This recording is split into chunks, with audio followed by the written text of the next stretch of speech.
Y'all got the password? Y'all good? Nice job, everybody. All right. Folks, we are going to get our day started with a real blessing and privilege. I first met my friend here on a golf course in southern Minnesota, and I would honestly say that he's an okay golfer, but what he does here is much better than his golf game. So we praise God for that. But he is. I have been blessed by this man. He is really one of those people that, you know, when you meet in your life, you meet leaders and you go, okay, that's someone I'm paying attention to because they know what they're doing. This is one of those men. I'm glad to call him a friend, glad to have been invited to be a part of things that he does. And we are really blessed to have the CEO of Thrive to share with us and bless us with some direction and some encouragement and inspiration. So would you please welcome up front Mr. Brad Hewitt.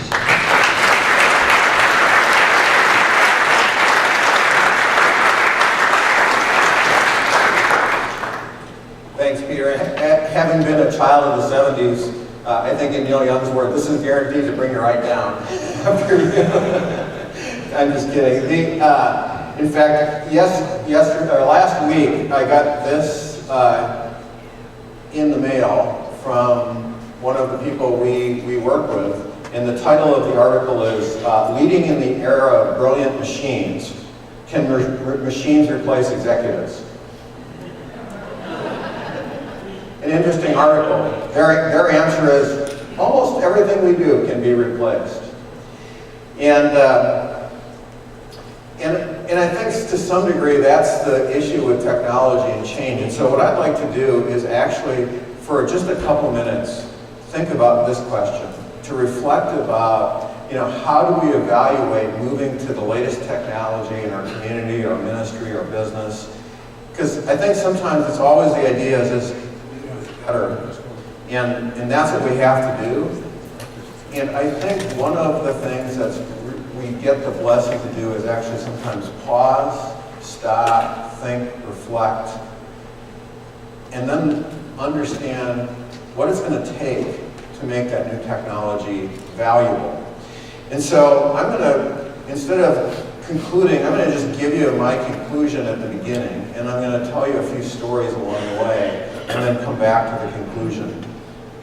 But before I get started, I just want to give you a little bit about who Thrivent is for some of you who don't know. How many of you in the room are Thrivent members? Raise your hand. So, quite a few. We're basically a co-op, a financial co-op, started 112 years ago. We were really founded in the principle of how do you actually practically bear one another's burdens. Early on, 112 years ago, we would have probably been known as a Widows and Orphans Fund. We're a not-for-profit, tax-exempt organization whose real ministry is to help people financially plan for their future and take care of families. In that 112 years, we've now become a Fortune 500 company. We have $100 billion of assets that we manage, so we're a very large organization. But I would also say we haven't lost that kind of grassroots, local church touch. And it's not easy to do both. And technology is a big part of that. And so what I want to do is talk to you about how do we actually connect faith and finances for good? How does Thrivent do that? What I want to talk about is that question of how do we think about using new technology, and I want to give you some generalities about that. Then I want to invite you into helping me solve my problems. How would we use technology to actually do our job better? And how would we maybe use it at your church to do our job better? And I'm going to give you some ways to participate in that. So, whenever I look to a problem or a question, I usually start and try to find something in Scripture that helps me think about it. And so when you think about using technology, you know, what's the story or what part of Scripture comes to mind? And as I was getting ready for this, my favorite chapter in the Bible is Luke 4, where Jesus gets tempted. He starts his ministry. He gives his what I would call his strategic intent for his ministry, in quoting Isaiah and going back and kind of re-explaining. And then immediately launches into his ministry, and in Luke 5, he gets, not too surprisingly, criticized for being different than everybody else. So he's using some new techniques, new technology, and he gives an analogy about that technology, about what he's doing. And in each of the Gospels, they actually 3 of the 4 actually talk about it, and each one of them actually add a little bit to. So Matthew basically says, you don't put new wine in an old wineskin because it bursts and you ruin the wine. And then in Mark, it actually adds a little bit. It not only do you lose the wine, but you lose the wineskin. And then in Luke, it actually goes on. I want to read that to you because it's I think it's a fascinating addition. So Luke goes like this. This is Luke 5:37 to 39. And no one puts new wine into old wineskins, for the new wine would burst the wineskins, spilling the wine and ruining the skins. The new wine must be stored in new wineskins. Pretty much what, you think you're kind of getting the idea, kind of, new wine, new wineskins. But then Luke adds this little gem. But no one who drinks the old wine seems to want the new wine. Old wine is just fine, they say. It's an interesting little addition to the story that I think Luke picks up on is that, one of the things when you start something new, I think one of the things that you have to actually be ready for is the criticism. And I think you also have to think about the old wine and the new wineskin. Jesus came basically with not a new message. He actually started off in chapter 4 with a very old message, but it was a different package. And that different package caused criticism. And I think one of the things that you have to, if you're going to use new technology, you have to be ready and be courageous about doing it. And you have to think very carefully about the old wine and the new wineskin. So that's a good place to start, maybe grounding our thinking. But it's not the only place that I want to start. About 20 years ago, I was working at a church denomination at the time in their office, and they had a technology conference not that much different than this one. But at that technology conference 20 years ago, it was about this new idea of putting PowerPoints on screens and showing them in worship services and moving away from a hymnal. And oh my gosh, this is going to be the end of all things if we don't have a hymnal. And so we hosted this technology conference about 20 years ago, and I was asked to speak. And I actually used this picture to speak because I went and actually looked at a different community, the Amish community, and I was just interested in how they made decisions about, why did they stop in technology at a certain point in time. And so I was really curious about that. And what I found out is that the Amish actually are not opposed to technology. And in fact, I actually learned a lot about evaluating technology from studying that. And in fact, the Amish actually try every new technology. And in fact, this picture at the time, they were just trying cell phones. And you know what their criteria is for evaluating new technology and why they stopped? Is their primary value is community. And so they try out a technology for a while, and the evaluation is does it enhance or destroy a community? And after a period of time, if they see that it actually destroys community, they actually decide not to use it. It's a fascinating way to think about what do you really value, what's important, and before you just jump headlong into a new technology, thinking about it with some caution and how you're going to evaluate whether it's actually accomplishing the purpose that you intended it to do is a really good idea. In fact, at 10 o'clock today, I'm actually meeting with another organization like ours called Everence. They have a new CEO. He happens to be here, and they serve the Anabaptist community, which Amish are part of, and so they have a fraternal benefit society like Thrivent, and we're meeting and we do some work together with them, and it's a really interesting way to think about technology. But I don't think those two are enough, and so one of the things that I've been curious about how Apple, who has, I would argue, has invented no new technology, is masterful at taking technologies and using them effectively. And so, as I've studied and read about Apple and how does Apple think about technology, and I think this is also something we can apply for us, is they actually have a really simple mantra. It's that their belief is to reduce complexity as technology becomes more complex. So their whole mantra was simplicity and focus. That's what Steve Jobs was. How do you actually use technology to actually make people's lives whose lives are getting more complex, simpler? Sometimes I feel like technology does just the opposite, right? It makes my life more complex. I think for ministry and for our business, one of the things I'm going to challenge you and what I'm challenged with is how do we make it simpler to actually do what we want folks to do? And then the last one is, we had Jim Collins here to speak to Thrive at last fall, and he talked to us about a whole bunch of things.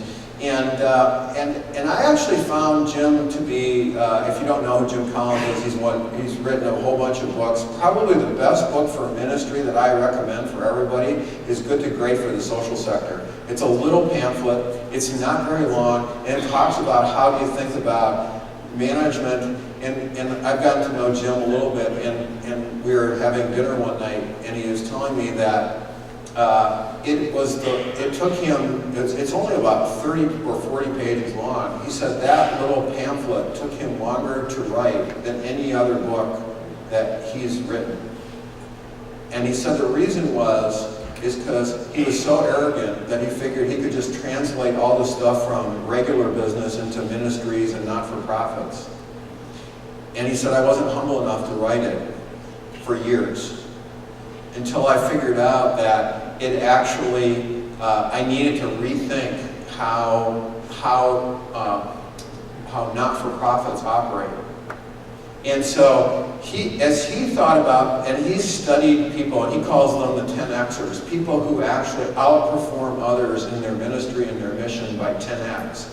One of the things he talks about is, in his newest book, and he uses these two words. He said, there's bullets and cannonballs. You don't want to be firing cannonballs because it ends up risking your whole organization. Take little bullets and fire it at your mission, see if it hits something, and then if it hits something, move forward. And he said it actually helps you actually use anything, whether it's a new strategy or a new technology, and it helps you actually find the creative solution.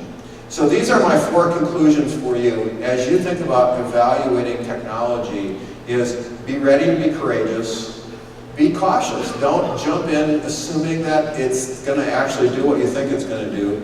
Be really clear on its purpose and find the creative. Don't jump in, don't assume that you have the answer right up. Be creative and do bullets before cannonballs.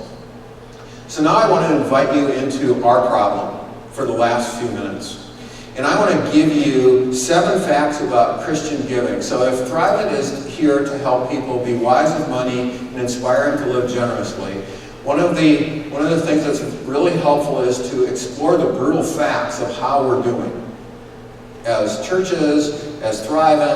The good news is our members are better than this, but this is kind of the state of and I'm going to give, so 20%. Anybody have an idea what 20% might be? Audience participation time?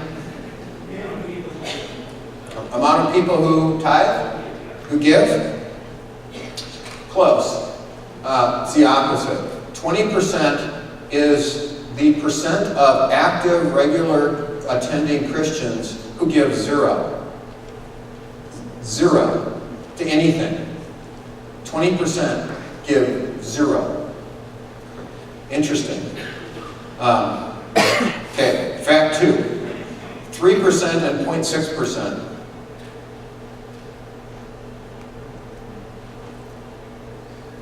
Audience participation time. Throw an idea. Average giving, right, I figured you'd get this one. We always talk about average giving, 3%. If you actually go every week, the average goes up to 6.2%. But averages, my background was as a statistician and an economist, and I always like this analogy that economists use. They said, you know, if you put one foot in a bowl of boiling water and you put another foot in a bowl of ice water, on average you'd be lukewarm. The reality is that if you take the median, so that means you just listed everybody who gave and you put the number right in the middle, it's 0.6% of income. So what it says is that there's a few people who actually are really generous, and the vast majority of people aren't. Okay, 5 and 60%. This is 5% of, if any of you have ever been the person who gets to count the offerings after church or work in that, you know this to be true. 5% of the people give 60% of the resources. And by the way, those 5% are almost always the same 5% who give 60% of the time. 5% of people give 60% of everything. By the way, all charitable giving, 5%. Fact 4, nearly 0. That's how much for the one above, whether income matters on whether you're in that 5%. Almost 0. There is no correlation between how much money you have and how much money you give. 0. Nearly 0. And in fact, it's slightly negative after you move up above about a household income of about $50,000. Averages, your giving actually starts to decrease a little bit, surprisingly. Isn't that interesting? 4x equals negative. In the last century, our standard of living has gone up 4 times as Americans. 4 times. Standard living 4 times. Our percentage of giving has actually gone down. Isn't that interesting? 4 times increase in standard of living. By the way, that works for every individual person. As your standard of living, I mean, I always think about how my wife and I possibly could have lived when we first got out of school and on our income. How in the world did we make it? We seem to have made it. And as our income has gone up 4x, thankfully, I can say our giving has gone up, but probably not that much as a percentage, interestingly enough. And fact 6, 2 trillion. Any idea what that is?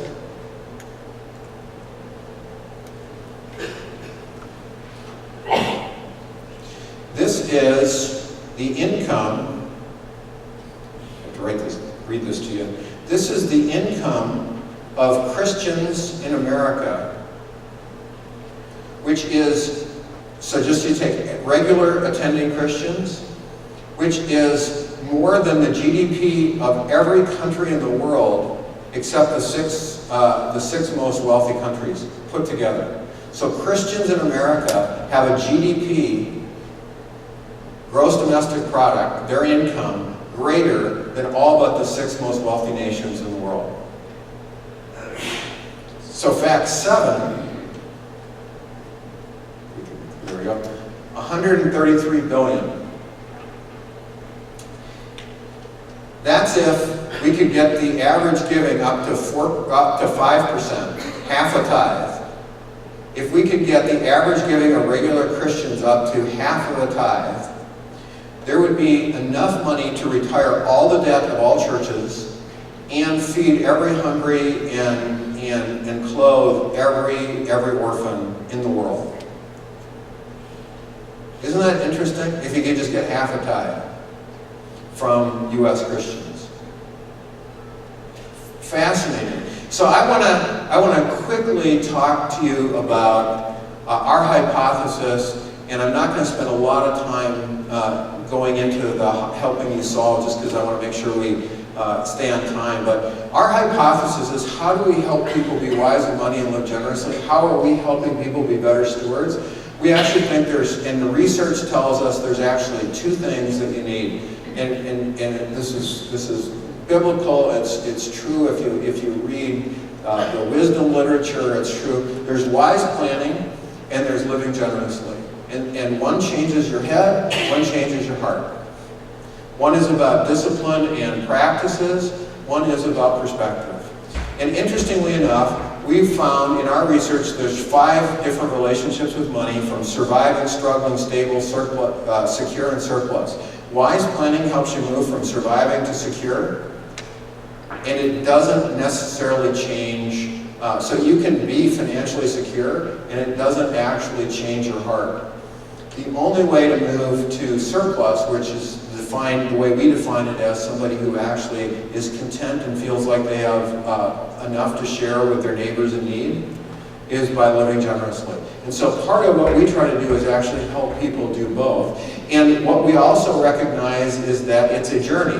There's some disciplined behaviors, some choices, and some sociology around it, and there's some spiritual and perspective that we need to change. And the journey looks like this.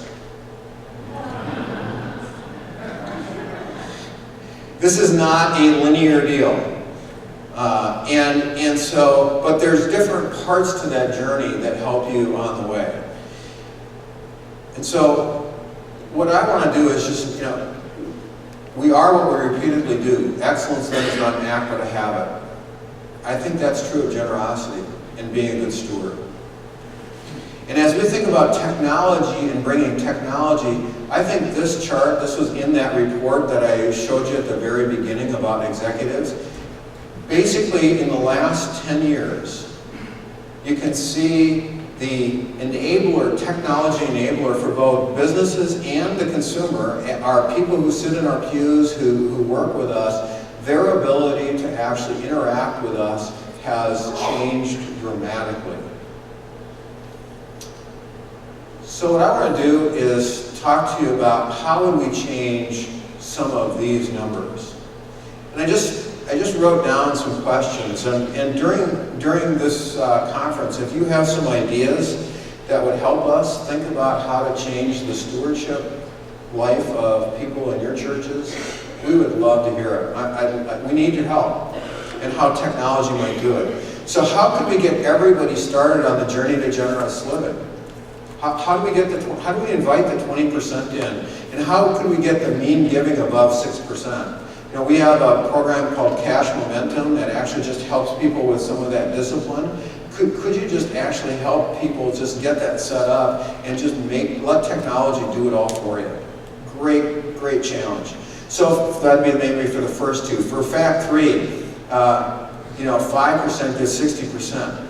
How could we actually invite the 5% who are doing most of the giving into some of the leadership and the decisions, and ways to use technology to invite them in to participate?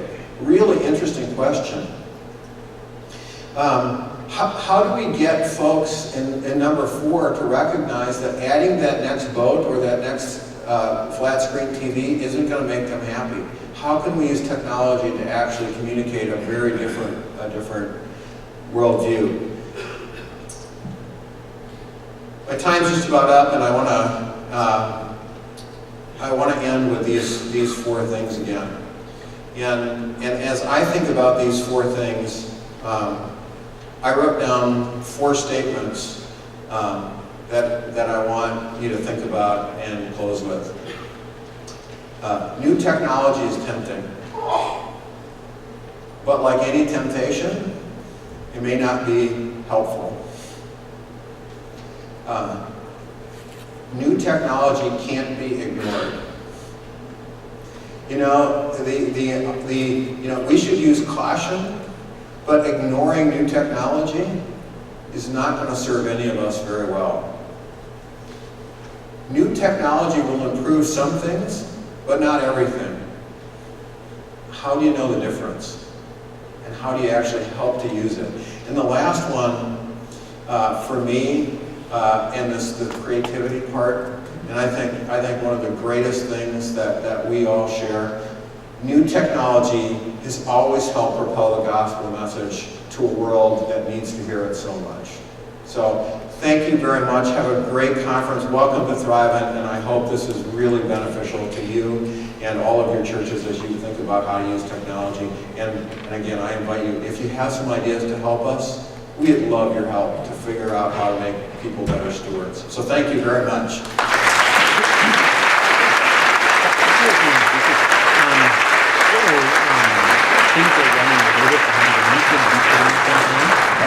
Make sure you thank you. Alright, here's what I want you to do. You want you to put your phones up like this, your devices. Because I need to do a little groupie. My kids say, don't say selfie, Dad, it's a groupie. You got it up? Like I know, alright? Here we go, and 2, 3. Oh, that's lovely.